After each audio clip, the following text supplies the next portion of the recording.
in seminary, you required, or for most degrees, you're required to do the 2 semesters of Greek, and that's kind of getting your feet wet. So, like, if you're going into Greek, you're doing the 2 semesters. What would you say, like, students should be wanting to get out of their Greek? Whether they're a pastor or a Sunday school teacher or just a lay leader, a missionary. Why should people continue in their Greek studies? Yeah, I think ultimately the goal of the study of Greek is to know and love God better, right? To know God better through His Word, to love Him, to speak more faithfully and to think more faithfully, and thus rejoice more faithfully in who He is and what He's revealed. Um, and that's a lifetime journey. Students sometimes get frustrated. Say I was talking to some earlier today in syntax, and I reminded them Greek syntax. You've been studying Greek for less than half a year. like, like you can't expect. Can you imagine somebody like, why am I not in the Olympics? Well, how long you've been training? 18 weeks. You'd be like, well, you think let's think a little bit longer than that. And it is a long game. I think I may have shared with you, I got an email from a construction worker one time. I hear from the most interesting people in the Daily Dose of Greek, just random emails sometimes. And he said, I always wanted to learn to read the Greek New Testament. So I started working with some of your online materials 3 years ago. So 3 years. He's like, and now I can sit down and pretty much read the Greek New Testament. And he's delighted. And I'm delighted. I think that's awesome. And they're homeschooling moms and retired math teachers and other people who are doing it. And the key is not that they're brilliant. The key is really just discipline. And most people, if they took the amount of time that they wasted on their phone, either reading the news or social media or TV or whatever, if they took even half of that and applied it to reading the Bible in the original languages, they could make amazing progress.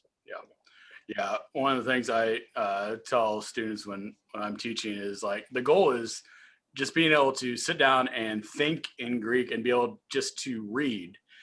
It's not necessarily, to be able to be the best Greek master or teacher. It's at the end of the day that when you are studying the word, or you're prepping to teach, or just read the word, that is to just be able to sit down and read in that original language, how it was originally written, and get it out like that. Yeah, and also it's not wrong to use tools, and Right. so you using the best commentaries to be able to understand even what the commentators are saying. You need to be able to work in the original languages, or you can't follow the argumentation that they have. And it's I've had people tell me it's not worth the time to learn Greek, but I've never had someone who's actually learned Greek tell me that. It's people who haven't learned. Why do you have to learn Greek? You got concordances. You're like, okay. But like if God really inspired the Greek and Hebrew words and phrases and structure and sentences, then I want to study that so that when I teach and preach out of that, I can feel that I'm faithfully delivering that I want to even deliver the emphases and structure of the original if I can in my emphases in my teaching. Yeah. There's been a plethora of resources out now, and one of them is the ESV Greek New Testament Scripture Journal. So one question that was kind of submitted is, like, with a resource like that, I feel like that's a really helpful resource of just showing, like, hey, let's read Greek as reading the Bible. Like, it doesn't always have to be a academic study when you're diving into Greek text. Yeah. I have a set of that. Now, that's probably wrong to leave this camera empty like that, but I'm talking to you while I'm leaving, right? So it's okay. That's dangerous. So yeah, this is the Greek Scripture Journal set. It's really a beauty. And since you mentioned it, I'll pull it up here. It's awesome because it has these little moleskin journals for each book of the Bible. So you can see it's kata Mattheon there, according to Matthew. And then it's just laid out for you to write write your notes in as you use it, which is awesome. I see students using these, and I think that's a great idea. Very devotional. Crossway has a digital version of this too, if you like to, rather prefer that for your iPad or your tablet. And though these are expensive, these are $150. You can get them on sale every now and then for 75. So if you're a member of ETS, you can get them half off at ETS, things like that. Yeah. So, a student, picks one of those up. What would kind of be the best way you would see somebody like going through like a resource like that to improve their Greek, but also just reading the Bible? Well, I think it's a good idea to if you can you must relate it to your devotional and hopefully your ministry too.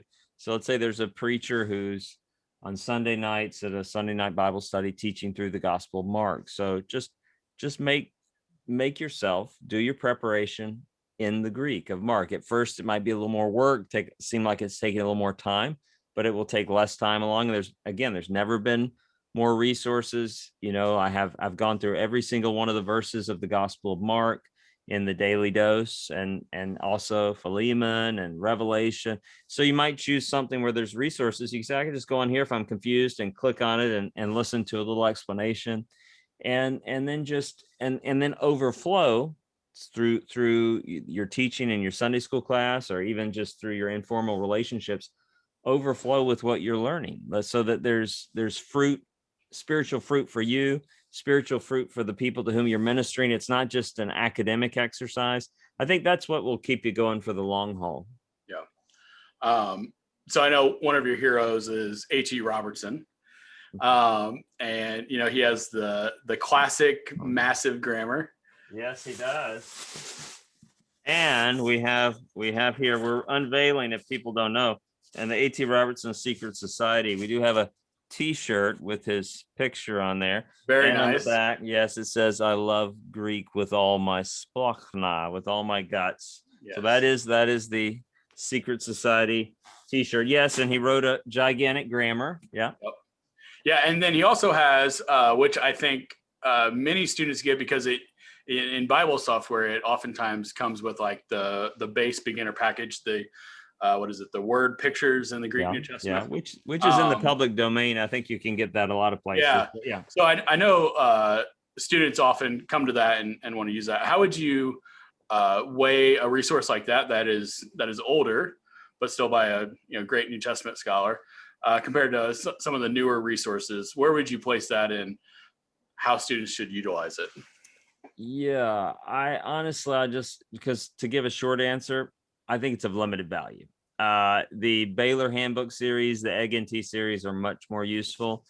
I think there's A.T. Robertson was a genius, and he knew Greek very well. His big grammar has some just extremely helpful insights in it. There's some really boring, laborious passages too, quite frankly. And there's a few places where I feel like he's dropping like 15 scholars' names in one paragraph, and it feels like he's like, I know this, and that's not very helpful, really, for the longevity of the work.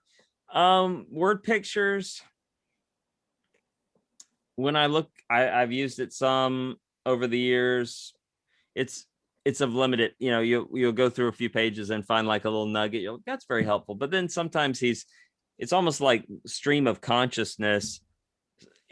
Oh, look, this word is originally made up of this, so you can help remember what so I think there probably are a lot better resources out there, sadly.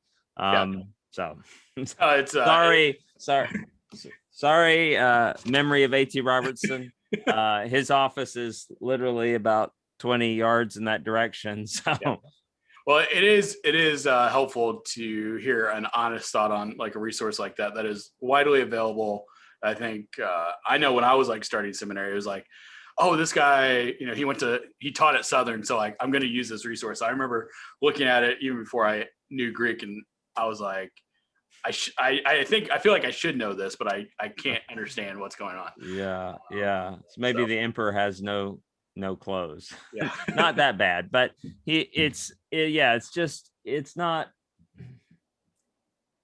there are better resources. And Yeah. so if somebody's like, hey, I'm going to work through Matthew, or I'm going to work through Acts or Luke, I'm going to say, hey, get the volume in the Egg and Tea series or the Baylor Handbook series. That's really going to help you with your Greek in that book. Yeah. Yeah. I found those two series extremely helpful. So we're talking about like new resources, and everything. You have the Tyndale Greek New Testament, which is not like brand new, but it's fairly new in the longevity of Greek scholarship. And then you have the NA 28 and the UBS 5. Where do you see like the Tyndale Greek New Testament kind of fitting in? And is that something you would ever see like being your primary text you teach from, or where does it fit in for kind of the everyday pastor, teacher, somebody that's not going into academic teaching profession? Yeah, I did a video on that, about a 20-minute video review. So if you can Google Plummer video review, Tyndale House Greek New Testament, it should pull up pretty fast. And I really haven't changed my opinion from that. But I end up concluding the Tyndale Greek New Testament is the second Greek New Testament you should buy, because really the standard critical edition is the NA 28 or UBS 5 that's been adjudicated in a public scholarly way with a lot of transparency and discussion for decades and decades. And this is the new kid on the block. And yet they haven't even published the explanation of their textual decisions, right? That's still forthcoming, this volume. And so I think it's a great work. I'm glad that we have a competing critical edition, but it would be premature to say, oh, this is the preferred edition. Maybe, as I say I compare it to Coke and Pepsi in the video, or the Oreo cookie and the Hydrox cookie. There's, I had recently listened to a story about this. And so when I taped that video, but I think, it's possible that decades from now, 20 years from now, it could be a preferred critical edition for evangelicals. Probably not for the whole world. There might be a reason why we would want more control over the text that we're using if we feel that strange things are happening to other critical editions. That's not the case now. Yeah. So yeah, second, I love it. Here, I'm going to leave the screen again. Watch out. So I'm coming over here. I have several versions of the Tyndale House Greek New Testament in my office, and I love this one. Oh, it's too expensive to buy. It smells like a cow. Yeah, it smells. I have that one. Yeah, it's I did some editing work or some evaluating work for Cambridge, and they said we can pay you like a small amount, or you can pick a couple of books. I was like, I'm gonna pick this. Yeah. So yeah, it's a beautiful edition. Yeah.